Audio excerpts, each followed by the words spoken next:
क्या सच में सांपों के जहर की तस्करी में एल्विस यादव मास्टरमाइंड है? यह बात हम नहीं बल्कि बीजेपी के सांसद मेनका गांधी की है। इतना ही नहीं, उन्होंने यह भी बताया कि गुड़गांव से लेकर नोएडा तक जो भी रेव पार्टियां होती है उसमें एल्विस यादव सांपों के जहर को प्रोवाइड करवाते हैं। आखिर क्या है एल्विस यादव के पुराने सांपों वाले वीडियो से इनका नाता और कैसे यह पूरा स्टिंग ऑपरेशन अंजाम दिया गया और क्यों अब पुलिस ने इस मामले में एल्विस यादव का नाम शामिल किया?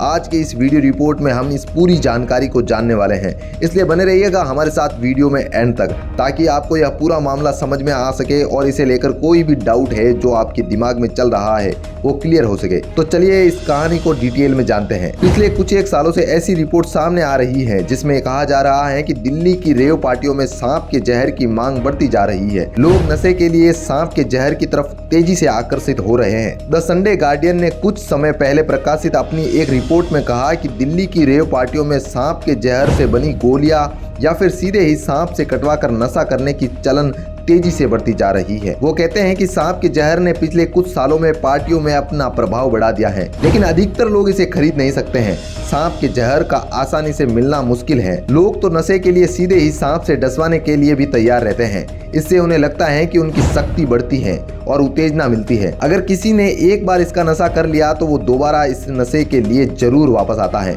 पार्टियों में मिलने वाले किसी भी ड्रग्स की तुलना में सांप के जहर का नशा बहुत ही ज्यादा पावरफुल माना जाता है। उन्होंने बताया कि यह बात हैरान करने वाली है, लेकिन सांप के जहर का नशा करने वाले लोग सबसे अधिक जहरीले कोबरा के जहर का इस्तेमाल नशे के लिए करते हैं। कोबरा के जहर को पाउडर में बदला जाता है, फिर नशे के लिए किया जाता है। कोबरा सपेरों और सांप की तस्करी करने वाले लोगों के पास आसानी से मिल जाते हैं। इंटरनेशनल नोएडा पुलिस ने 5 लोगों को गिरफ्तार किया जिनके पास से सांप बरामद हुए और उन सांपों की खरीद फरोख्त बिल्कुल प्रतिबंध है। बताया जा रहा है कि उस समय करीब 9 सांप और 20 सांप का जहर बरामद किया गया। जब पुलिस ने गिरफ्तार लोगों से पूछताछ की तो उन्होंने बताया कि वो लोग सांप के जहर को इस्तेमाल रेव पार्टियों में करते हैं और जब पूछताछ में सख्ती बरताई गई तो उन लोगों ने अपने सरगना के तौर पर एल्विस यादव का नाम बताया। इसके बाद एल्विस समेत 7 लोगों पर FIR दर्ज की गई। इन पर वन्य संरक्षण अधिनियम 1972 की धारा 9, 39, 4, 48A, 49, 50 और 51 के तहत केस दर्ज हुआ। जो धाराएं लगाई गई वो गैर जमानती है। 5 आरोपियों की पहचान राहुल,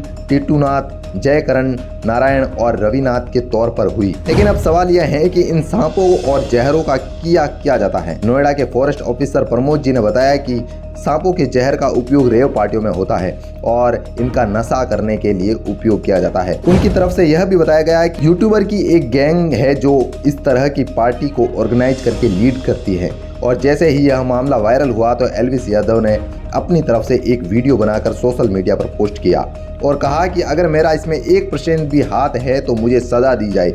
उन्होंने यूपी योगी सरकार से जांच करने के आदेश का मांग की और उन्होंने यह भी कहा कि वे पूरी तरह से निर्दोष हैं। जो मीडिया में खबरें चल रही है वे फेक हैं और इन पर जो भी आरोप लगाए गए हैं वह भी झूठे हैं। वहीं मेनका गांधी की बात की जाए तो उन्होंने कहा कि यह एल्विस यादव इस प्लान के मास्टरमाइंड है। दरअसल यह मामला पुलिस तक पहुंचने के पीछे एक संस्था का हाथ है। नाम है PFA, पीपल्स ऑफ एनिमल्स। ये पशु प्रेमी ऑर्गेनाइजेशन बीजेपी की सांसद मेनका गांधी चलाती है।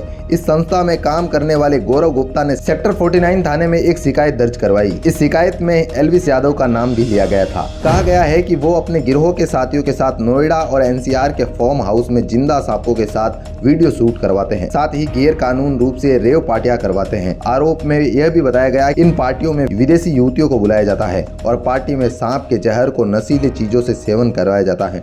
इन इनपुट के आधार पर एक मुखबिर ने एल्विस यादव के संपर्क किया। एल्विस यादव से मुखबिर ने कहा कि नोएडा में रेव पार्टियां करवानी है। यह भी डिमांड रखी गई कि इस पार्टी में सांप चाहिए और कोबरा का जहर भी चाहिए। जानकारी आई कि एल्विस यादव ने पार्टी के लिए सहमति दे दी। FIR में लिखा गया कि एल्विस यादव ने राहुल नाम के एक एजेंट का नंबर दिया और कहा कि मेरा नाम लेकर बात कर लो।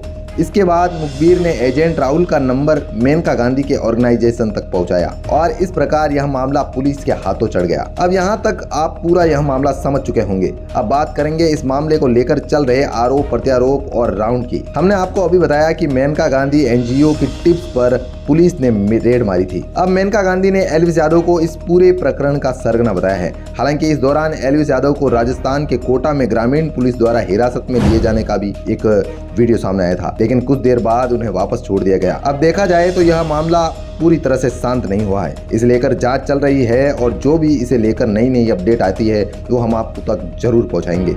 इसलिए हमारे चैनल को सब्सक्राइब कर लीजिएगा ताकि हर एक न्यू वीडियो का नोटिफिकेशन आप तक समय तक पहुंच सके। Bureau report, R media network.